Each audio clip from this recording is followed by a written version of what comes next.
নারী এবং পুরুষের নামাজ কেন আলাদা, কি কারণ? আমরা পুরুষ যারা নামাজ পড়ি বা আমার মা বোনেরা যারা নামাজ পড়ে থাকেন, আপনাদের নামাজ আর আমাদের পুরুষদের নামাজের মধ্যে কোন কোন জায়গাগুলো ভিন্নতা রয়েছে বা কোন কোন জায়গাগুলো আমাদের একটু পার্থক্য রয়েছে, এই বিষয়গুলো আমি আপনাদেরকে বিস্তারিত প্র্যাকটিক্যাল আমি দেখাবো ইনশাআল্লাহ। নারী এবং পুরুষের নামাজ আলাদা কেন বা এটা পার্থক্যটা কেন, আমি পার্থক্যটা আপনার কাছে যুক্তির সঙ্গত নিয়ে আমি আপনাকে বলবো। আসুন আমি প্র্যাকটিক্যাল একটা জিনিস দেখাই। আমরা পুরুষ যারা প্রথমে কিন্তু দাঁড়ানো থেকে শুরু করতে হবে। আমরা পুরুষ যারা দাঁড়াই একটু ফাঁক করে আমরা দাঁড়াই, এই যে 4 আঙ্গুল বা আধ হাত ফাঁক করে দাঁড়াই। কিন্তু মেয়েদের জন্যে তারা এইভাবে দেখেন, দুটো পা একসাথে মিশে তারপর তারা দাঁড়াবে। আমি দাঁড়ানোর আলামতটা বলছি এইভাবে। এখন মহিলারা যদি ফাঁক করে দাঁড়ায় জিনিসটা কিন্তু দেখতে কিন্তু খারাপ দেখা যায়, আপনি লক্ষ্য রাখবেন, দেখতে খারাপ দেখা যায়। এই জন্য তাদের 2টা পা আল্লাহ রাসূল শিখিয়ে দিয়েছেন। মা ফাতিমা জাহরা রাদিয়াল্লাহু তাআলাকে, আমাদের আয়েশা সিদ্দিকা রাদিয়াল্লাহু তাআলাকে আমাদের বিষয় শিখিয়ে দিয়েছিলেন এইভাবে।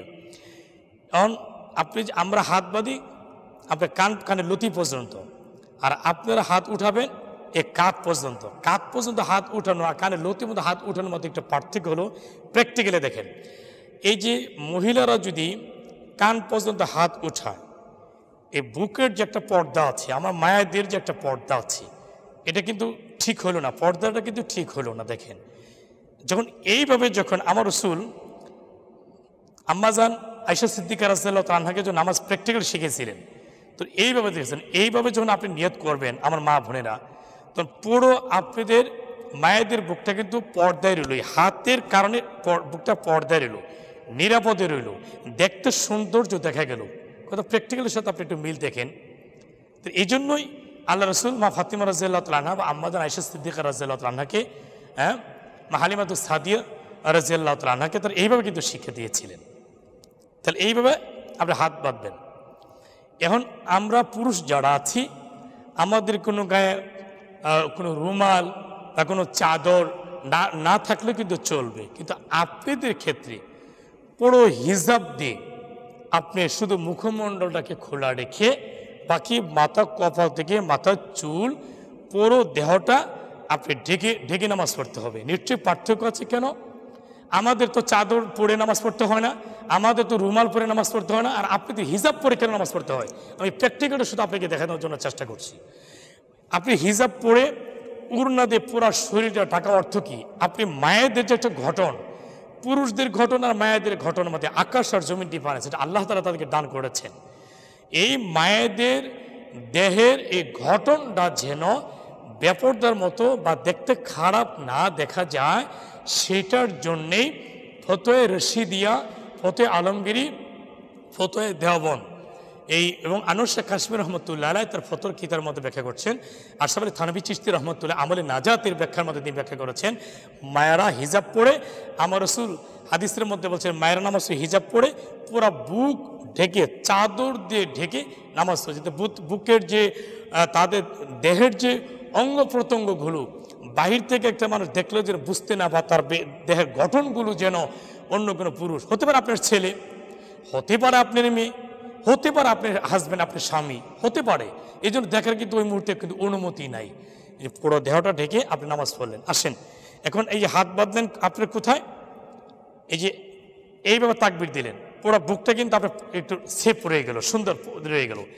হাত বাঁধলে বুকের উপরে, এই যে বুকের উপরে যে হাতটা বাঁধলেন, আমি মায়েদেরকে প্রশ্ন করছি ভাইদের কাছে, আপনারা দেখুন তো, এইভাবে যখন আমার মায়ের বোনের জন্য হাতটা বাঁধবে বুকের উপরে, তাহলে তো পুরো বুকের ঘটনটা কিন্তু তার হাতের নিচে পড়লো। প্র্যাকটিক্যাল দেখুন, এইভাবে হাতটা বাঁধার কারণে আমাদের মায়েদের যে বুকটা, এই বুকের ঘটনটা পুরো কিন্তু হাতের কারণে বুকের ঘটনা কিন্তু পর্দায় রয়ে গেল, নিরাপদে রয়ে গেল, ভিতরে রয়ে গেল, উপরতে বোঝানোর মতো কোনো উপায় নাই। আর যখন নাকি হাতটা আপনি এইভাবে বাঁধবেন, আপনি দেখেন তো দেখতে কি খারাপ দেখা যাচ্ছে? দেখেন, আমি মা বন্ধুদেরকে বলছি, আমি এইভাবে হাত বাঁধলে পুরা বুকের ঘটনটা কিন্তু আপনার বাহির থেকে কিন্তু স্পষ্টভাবে দেখা যাচ্ছে। আর হাতটা যখন আপনি এইভাবে বাঁধবেন, তার বুকের ঘটনটা কিন্তু দেখা যাবে না। এই জন্যই পুরুষ এবং নারীদের নামাজের মধ্যে এই একটা পার্থক্য পাইলেন। আসুন আমরা এখন রুকুতে যাব। আমরা পুরুষ যারা রুকুতে যাই, দেখেন আমি পুরুষদের রুকুতে দেখাচ্ছি আপনাদেরকে। আল্লাহু আকবার, তাকবীরের রুকুতে গেলাম, এই হাত শক্ত করে হাঁটুতে যে আমাদের কোমর এবং আমাদের ঘাড়, কোমর এবং আমাদের ঘাড়, পিঠ এক সমান থাকতে হয়, এক সমান। এই যে দেখেন কোমর, পিঠ এবং ঘাড় এক সমান। আমার আপনাদের কাছে প্রশ্ন, এইভাবে যদি কোনো মহিলারা যদি রুকুটা দেয়, মহিলাদের যেটা বুকের ঘটনটা এটা কিন্তু অস্বাভাবিক, কিন্তু একটা দেখতে খারাপ দেখা যাবে। আপনি প্র্যাকটিক্যালি আপনি মিলান দেখেন, বিষয়টা দেখেন। এই যে বুকের যে ঘটনটা, বুকের যে অবস্থানটা, এটা কিন্তু নিজ দিকে অস্বাভাবিক আচরণ দেখা যাবে, অস্বাভাবিক কিন্তু বিষয়টা দেখা যাবে আমাদের পুরুষদের মতো রুকু করলে। তার মায়েদের বুকটা কিন্তু অনেক জুড়ে থাকবে, অনেক দূরে চলে, বুকটা কিন্তু অনেক দূরে চলে আসবে, দেখতে খারাপ দেখা যাবে। এই জন্য আমার প্রিয় নবী পাক আপনি বিভিন্ন মুহাদ্দিসিন ইকরাম, মুফাসসিরিন ইকরাম, ইমাম আজম আবু হানিফা রহমতুল্লাহ আলাইহি, ইমাম শাফি রহমতুল্লাহ আলাইহি, ইমাম আহমদ ইবনে হাম্বল রহমতুল্লাহ আলাইহি, ইমাম মালিক রহমতুল্লাহ আলাইহি, এবার চার মাযহাবের চারজন ইমাম, প্রত্যেকটা ইমাম এই মহিলাদের নামাজকে একটু ভিন্নতা, পার্থক্য তারা বর্ণনা করেছেন। এই জন্য নাজায়েজের কোনো কারণই নাই। আমি যুক্তিসঙ্গতই কথা বোঝাইতেছি। আমার মায়া বোনের রুকুতে আপনি কীভাবে যাবেন? আপনাদের রুকুটা হলো, দেখেন আমার দিকে ফলো করেন, এই হাতটা টনটনা করে সোজা করবেন, হাঁটু দুইটা টনটনা করে সোজা করবেন, তাহলে হাঁটু আমার সোজা, আমার হাতও সোজা। এই যে সোজা অবস্থা দেখেন, আল্লাহু আকবার তাকবীর দিয়ে এই হাত সোজা অবস্থায় এই হাঁটু পর্যন্ত এই হাতের আঙ্গুলগুলো পৌঁছা পর্যন্ত যতটুকু ঝুঁকা যায়, যে এই যে একটু ঝুঁকলেন, আপনাদের জন্য এটাই সুন্নত তরিকা, এটাই ফরজিয়ত রুকু আপনাদের জন্য। তাহলে এইভাবে রুকু করলে আপনাদের কি লাভ? এইভাবে রুকু করলে আপনাদের যে বুকের যে ঘটনটা, এই বুকের ঘটনটা কিন্তু স্পষ্ট কিন্তু দেখা যাচ্ছে না। অর্থাৎ এইভাবে রুকু করাতে আপনাদের বুকের বিষয়টা একটু পর্দায় রয়ে গেল, এটা কিন্তু একটা সেফ রয়ে গেল। আর পুরুষদের মধ্যে যখন আপনি জুইকে যখন আপনি রুকু করবেন, পুরা বুক কিন্তু আপনি জুইলে থাকবে, দেখতে খারাপ দেখা যাবে। মায়া বোনেরা, দেখতে খারাপ দেখা যাবে, অস্বাভাবিক দেখা যাবে, দেখতে খারাপ দেখা যাবে। এই জন্য আল্লাহ রসুল এইভাবে আপনাদের রুকুটাকে এইভাবে দেখাইছেন। তাহলে এইভাবে রুকুটা করলে কত সেফ রইল দেখেন। এগুলো আপনার এই দুইটা পানা দিয়ে বা এই দুই হাতে কোনোই দিয়ে আপনার বুকটা কিন্তু দেখেন, এই যে সেফ রয়েছে, এই বুকটা কিন্তু আপনার সেফ রয়ে গেছে, দেখেন এই যে সেফ রয়ে গেছে। তাহলে আমরা রুকু কিন্তু আপনারা দেখতে পেলেন। আসলে আমরা একটু সিজদা যাই, একটু সিজদার পার্থক্যটা আমরা দেখাই। আপনার সিজদা, আমরা পুরুষদের সিজদা আর আপনারা নারীদের সিজদার মধ্যে কি পার্থক্য? আসুন আমরা সিজদার পার্থক্যটা আমরা প্র্যাকটিক্যালি দেখাচ্ছি। আমরা পুরুষ যারা, আমরা কিন্তু স্বাভাবিক এইভাবেই কিন্তু সাধারণত আমরা বসি।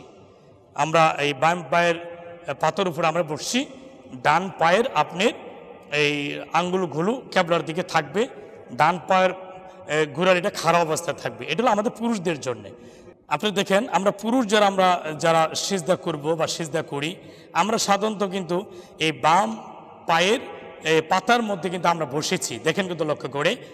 আর ডান পা হচ্ছে, ডান পায়ের আঙ্গুলগুলো পুরো ক্যাবলার দিকে আছে, আর ডান পায়ের যে গোড়ালিটা এটা খাড়া অবস্থায় আছে। এটা আমরা পুরুষদের জন্য, এটা আমাদের সুন্নত তরিকা। আসুন আমরা এখন মায়েদেরকে বিষয়টা দেখাচ্ছি। আমার মা বোনরা যেভাবে দাঁড়াবেন দেখেন, এই যে দেখেন আপনার মায়া বোনরা, এই যে বাম পায়ের আপনার বাম পায়ের উপরে কিন্তু বসেছি, ডান পা রেখেছি, রাখার পরে এই যে দেখেন এই পা আমরা কিভাবে রাখছি দেখেন। অথচ এই বাম পায়ের উপরে কিন্তু আপনি এই ডান পাও কিন্তু রেখেছেন, এটা খেয়াল রাখতে হবে। আবার ডান পাও গোড়ালি কিন্তু উপর দিকে আছে এবং আঙ্গুলগুলো কিন্তু ঠিকই ক্যাবলার দিকে আছে। এটা আমাদের মায়েদের জন্য এটা সুন্নত তরিকা। এখন আপনি বসবেন কিভাবে, এই যে বসাটা দেখেন। আমরা পুরুষ যারা, আমাদের বসাটা দেখেন, আমাদের বসাটা আমরা পুরুষদেরটা দেখেন, এই দেখেন আমার হাতটা কিন্তু দূরে এবং হাঁটু বরাবর আঙ্গুল, দেখছেন? এটা আমাদের পুরুষদের কিন্তু এটা আমাদের বসা। আর আপনাদের হাতটা কোন জায়গায় থাকে আপনি দেখেন, এই যে আপনাদেরটা বসাইতেছে, আপনাদেরটা আমাদের মা বোনদের এরা, এই যে দেখেন। তার আমাদের হাতটা কত দূরে ছিল আর আপনাদের হাতটা কত কাছে। কাছে রাখার পিছনে কারণ কি, রহস্যটা কি দেখেন। এই কাছে থাকার কারণে এই যে কনুই, এই দুইটা হাতের কনুই দিয়ে আপনি পুরা বুকটা পাঁজরটা আপনি ঢাকা রাখলেন, এই যে ঢাকা রাখলেন। দেখেন এই যে এইভাবে যখন আপনি সিজদা দিবেন, মাথায় আপনার ওড়না আছে বা চাদর দিয়ে ঢাকা আছে বা হিজাব পরা আছে, পুরো একটা পর্দার মধ্যে নিরাপদে নির্জনে বসে আপনি নামাজ পড়তেছেন। এই যে নিজ জায়গায় আপনি এখন তাশাহুদ পড়লেন, আর সিজদাটা যে যাবেন আপনারা, আমরা পুরুষ যারা আপনার সিজদা দিই এটা লক্ষ্য রাখেন, আমরা পুরুষ যারা সিজদা দিই, এই যে দেখেন কত দূরে, এই যে কত দূরে, এটা হলো আমাদের পুরুষদের সিজদা, কত দূরে। এইভাবে যদি আপনারা মহিলারা যদি সিজদা দেন, এই যে বুকের যে ঘটনাটা আপনারা একটু লক্ষ্য করে দেন, বুকের ঘটনা কিন্তু অস্বাভাবিক কিন্তু হয়ে থাকবে। পুরুষদের মতো সিজদা যদি আপনারা মহিলারা দেন, আমার মা বোনেরা আপনি দেন, তাহলে আপনাদের যে বুকের যে ঘটনাটা এটা কিন্তু দেখতে খুব খারাপ দেখা যায়, মানে বুকটা নিচ দিকে ঝুলে আছে বা খারাপ দেখা যাচ্ছে। আমাদের পুরুষদের মতো সিজদা দিলে হতে পারে আপনার ছেলে, আপনার মেয়ে বা আপনার হাজব্যান্ড, আপনার জামাই, আপনি নামাজের সময় তার চোখের দৃষ্টি কিন্তু আপনার দেহের ঘটনার দিকে আসতে পারে, যেন ওদের চোখের দৃষ্টি আপনার দেহের ভিতরে যেন না আসতে পারে। হতে পারে আপনার সন্তান, ছেলে, কোনো যায় আসে না, কিন্তু ওই নজরটা যেন তা আপনার দেহের ভিতরে না আসতে পারে, সেটার জন্যই আল্লাহ রসুল মা ফাতিমা রাদিয়াল্লাহু তাআলা আনহাকে, আমাদের আয়েশা সিদ্দিকা রাদিয়াল্লাহু তাআলা আনহাকে নামাজের সিস্টেমটা এইভাবে দেখাইছেন। এখন আসেন, তা আপনারা সিজদাটা তাহলে কীভাবে দেবেন আমি দেখাচ্ছি। আমরা তো দূরে হাত বাঁধছি, আপনারা এই যে আপনাদের আমার মায়ের বোনেরা দেখাচ্ছি। এই যে আমরা এখন তাকবীর দিয়ে সিজদা যাব, আল্লাহু আকবার। এই যে কাছে কিন্তু দেখেন, এই হাঁটুর কাছে, এই যে আপনাদের সিজদাটা দেখেন, আল্লাহু আকবার। আপনারা লক্ষ্য করে দেখুন, এইভাবে সিজদাটা করলে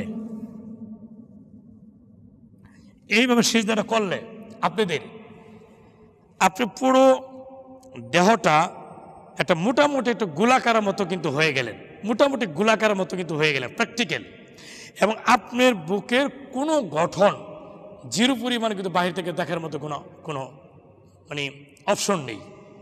এই জন্যই আপনারা এইভাবে সিজদাটা দিবেন, সুন্নত তরিকা আপনাদের এইভাবে সিজদা দিবেন। আপনারা এইভাবে সিজদা দিলে পুরো দেহটা একটা গোলাকার মতো হয়ে গেল এবং আপনার পুরো বুকটা একটা পর্দার ভিতরে রয়ে গেল, একেবারে পুরো হাতে পাঁজরের ভিতরে রয়ে গেল। এই জন্যই মানে নারী এবং পুরুষদের নামাজের এই জায়গাগুলোর মধ্যে একটু পার্থক্য। এখন আপনার কাছে প্রশ্ন, কেউ বলতে পারেন যে সৌদি আরবের নামাজ তো মহিলা পুরুষ একসাথে পড়ে। আমাদের বাংলাদেশের এই আহলে হাদিস বা লামা জাহাবি, যারা মাযহাব বিশ্বাস করেন না, লামা জাহাবি বা আহলে হাদিসের যে আলেমরা, ওরা কিন্তু নারী পুরুষ একসাথে নামাজ পড়ে একই মসজিদে, সামনের কাতারে পুরুষ, পরের কাতারে দ্বিতীয় কাতারে মহিলা। এমন ঘটনা আমাদের বাংলাদেশে আছে। আমার মা বাবা বিবেকবান আমার মায়েদের কাছে আমার প্রশ্ন, আমার যুবকদের কাছে প্রশ্ন, আপনারা চিন্তা করুন, এক কাতারের মধ্যে পুরুষ, দ্বিতীয় কাতারের মধ্যে নারীরা একসাথে নামাজ পড়ে। আপনি কি মনে করেন নারীদেরকে আল্লাহ পর্দার হুকুম কেন করেছেন? কেন আলাদা গড়ে নামাজ পড়তে হচ্ছে? ওকে মসজিদে নামাজ পড়ার জন্য আল্লাহ রাসূল অনুমতি দেন নাই। কেন? ফিতনা সৃষ্টি হবে। মুসল্লিরা তাদের সবার চোখের দৃষ্টি একরকম হতেই পারে না, এটাই স্বাভাবিক। প্রথম কাতারে পুরুষ নামাজ পড়বে, দ্বিতীয় কাতারে মহিলা নামাজ পড়বে। পুরুষরাকে পিছন দিকে কি ফিরবে না, তাকাবে না, ওই নারীদেরকে নজর পড়বে না। এই জন্যই একমাত্র নারী পুরুষ একসাথে নামাজ পড়ার কোনো অনুমতি নাই। মসজিদে তো পড়বে দূরের কথা, কোনো অনুমতি নাই। তো যারা পড়ে এটা তাদের মন গড়া ব্যাখ্যা, তাদের এটা অবব্যাখ্যা, তারা নামাজ পড়ে, তাদের মন গড়া ব্যাখ্যা নামাজ পড়ে। সৌদি আরবে মহিলার পুরুষ একসাথে নামাজ পড়ে দেখে আপনি ওই ফতোয়া দিবেন, ওই ফতোয়ার সাথে আর আমি যে প্র্যাকটিক্যালি নামাজ দেখালাম আপনাদেরকে, মানে যুক্তিজগত দিয়া, ভারতের দেওবন্দের সবচেয়ে বড় যে মুহাক্কিক বড় বুজুর্গ আল্লাহর ওলি আনোয়ার শাহ কাশ্মীর রহমতুল্লাহ আলাই, হাকিমুল উম্মত আশরাফ আলী থানভী চিশতি রহমতুল্লাহ আলাই, এদের আমলে নাজাতি কিতাবের মধ্যে এই মহিলাদের নামাজের পার্থক্যগুলো আনোয়ার শাহ কাশ্মীর রহমতুল্লাহ আলাই তার নামাজের পার্থক্যের মধ্যে ওই আমাদের বাংলাদেশের শেরশিনা নেসরাত রহমতুল্লাহ আলাই তার ফতোয়ার কিতাবের মধ্যে উনি নারী এবং পুরুষের নামাজের পার্থক্যের মধ্যে ঠিক হুবহু ঠিক আমি যে দেখালাম এইভাবে তিনি পার্থক্য প্রকাশ করেছেন। আসন্ন বন্ধুরা, আজকে আমরা হক্কানি উলামায়ে কেরামদের, হক্কানি মুহাদ্দিসিন মুফাসসির কেরাম বিভিন্ন ফতোয়াবিদ কিতাব থেকে আমরা যে দেখাইলাম, ঠিক এইভাবে আমার মা বোন যারা আপনারা ঠিক এইভাবেই নামাজগুলো আমরা পড়ার জন্য চেষ্টা করব ইনশাল্লাহ। আল্লাহ পাক আমাদের সকলকে বিষয়গুলো বোঝার এবং আমল করার সহিভাবে নামাজ পড়ার তৌফিক দান করুন, আমিন। আজকের মতো আপনার কাছে এখানে বিদায় নিচ্ছি। আল্লাহ হাফেজ। আসসালামু আলাইকুম ওয়া রাহমাতুল্লাহি ওয়া বারাকাতুহু।